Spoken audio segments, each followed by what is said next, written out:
ብዙ ሰዎች ሌሊት ተነስቶ የመስገድን ትሩፋት ሲሰሙ ፈጅርን በጀማዓ በሰዓቱ በስርዓቱ የመስገድን አንገብጋቢነት ሲሰሙ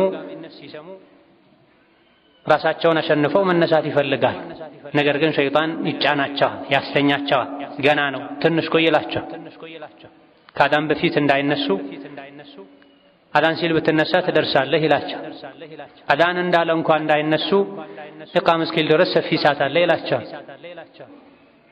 በዚህ ሰዓትም ቢሆን ራሳቸውን አሸንፈው እንዳይነሱ ፈጅር ረዘም ተደርጎ ስለሚሰገድ ትደርሳለህ ይላቸው። መጨረሻ ላይ አሁንማ ብትሄድም ጀማዓ አታገኝም ይላቸው። ለዚህ ነው ላ ተተቢዑ ኹጡዋት ሸይጣን የሚለው ቁርአን። የሸይጣንን እርምጃ አትከተሉ።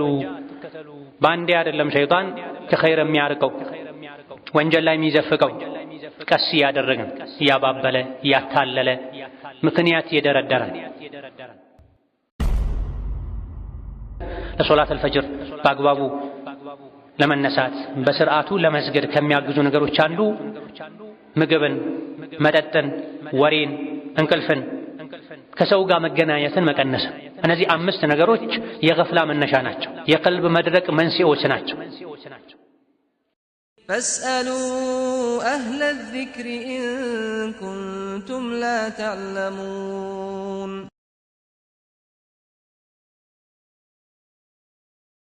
بسم الله الرحمن الرحيم يا الله باروتوي الله يعزاكم بمتازز يكلكلاችሁም በመከልከል ሁሌም በሁሉም ጉዳይ ላይ በሁሉም ቦታ ላይ የሚገባውን ፍራቻ ፍሩት። ለአኺራችሁም ስንቅ ያዙ። ከስንቆች ሁሉ በላጭ አላህን ተባረከ ወተዓላ መፍራትን። ዛሬ ዱንያ ላይ አላህን ይፈራ አኺራ ላይ ምንም አይፈራ። ዛሬ ዱንያ ላይ አላህን መፍራትን ትቶ እንደፈለገ የሆነ አኺራ ላይ ሰላም ሊያገኝ አይችልም። አላህ በተከበረው ቃሉ ወተቁ የውመን ቱርጀዑነ ፊህ ኢለላህ ثم توفى كل نفس ما كسبت وهم لا يظلمون ብሏል። የሰው ልጆች ሆይ ወደ አላህ የምትመለሱበትን ቀን ፍሩ። የቂያማን ቀን የፍርዱን ቀን ፍሩት፣ ተጠንቀቁ፣ ዝግጅት አድርጉለት። በዛ ቀን የሰው ልጅ የሰራቸውን በሙሉ ዋጋውን ታገኛለች፣ ምንም አትበደል ሆና ይላል። እዚህ ዱንያ ላይ አላህን የፈራ እውነተኛው ፍርድ የሚሰጥበትን ቀን የፈራ የተዘጋጀ አኺራ ላይ ሰላም ያገኛል። እዚህ ግን እንደፈለገ የሆነ ራሱን የበደለ አላህን ያስቆጣ አኺራ ላይ ማምለጫ ሊያገኝ አይችልም። አላህን ተባረከ ወተዓላ መፍራት አንዱ ምልክት ያዘዘውን መታዘዝ።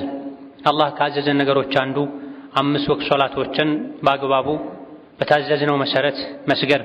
ባለፈው ኹጥባችን ዐስርና ፈጅር ሶላትን ከሌሎች ሶላቶች ለየት ባለ መልኩ ትኩረት ሰጥቶ መስገድ አንገብጋቢ እንደሆነ፣ ዐስርና ፈጅርን ቸላ ማለት ከሌሎች ሶላቶች በተለየ መልኩ አላህ ትኩረት እንዲሰጣቸው ስላዘዘ፣ እነዚህ ሶላቶችን ቸላ ማለት ደግሞ የኢማን የዲን ድክመት እንደሆነ ገልጸን ለፈጅር ሶላት የሚያግዙ የተወሰኑ ነጥቦችን አይተናል።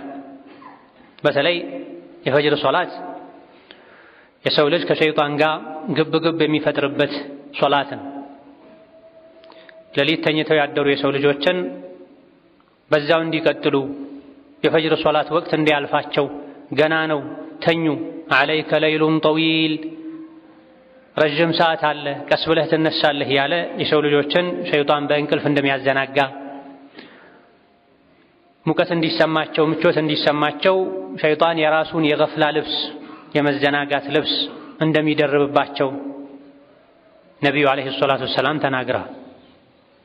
ብዙ ሰዎች ሌሊት ተነስቶ የመስገድን ትሩፋት ሲሰሙ ፈጅርን በጀማዓ በሰዓቱ በስርዓቱ የመስገድን አንገብጋቢነት ሲሰሙ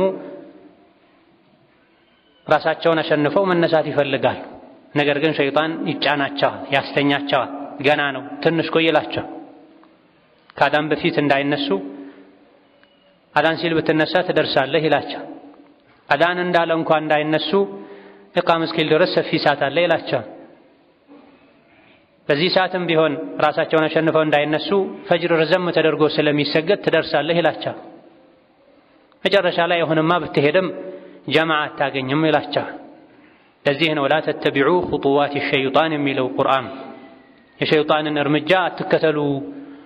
ባንዴ አይደለም ሸይጣን ከኸይር የሚያርቀው ወንጀል ላይ የሚዘፍቀው፣ ቀስ እያደረገን እያባበለ እያታለለ ምክንያት እየደረደረ። ከመጀመሪያው ሸይጣን ለእኛ ጠላትም የጠላታችሁን ምክር አትስሙ ተብለናል። ኢነ ሸይጣነ ለኩም ዐዱውን ፈተኺዙሁ ዐዱዋ።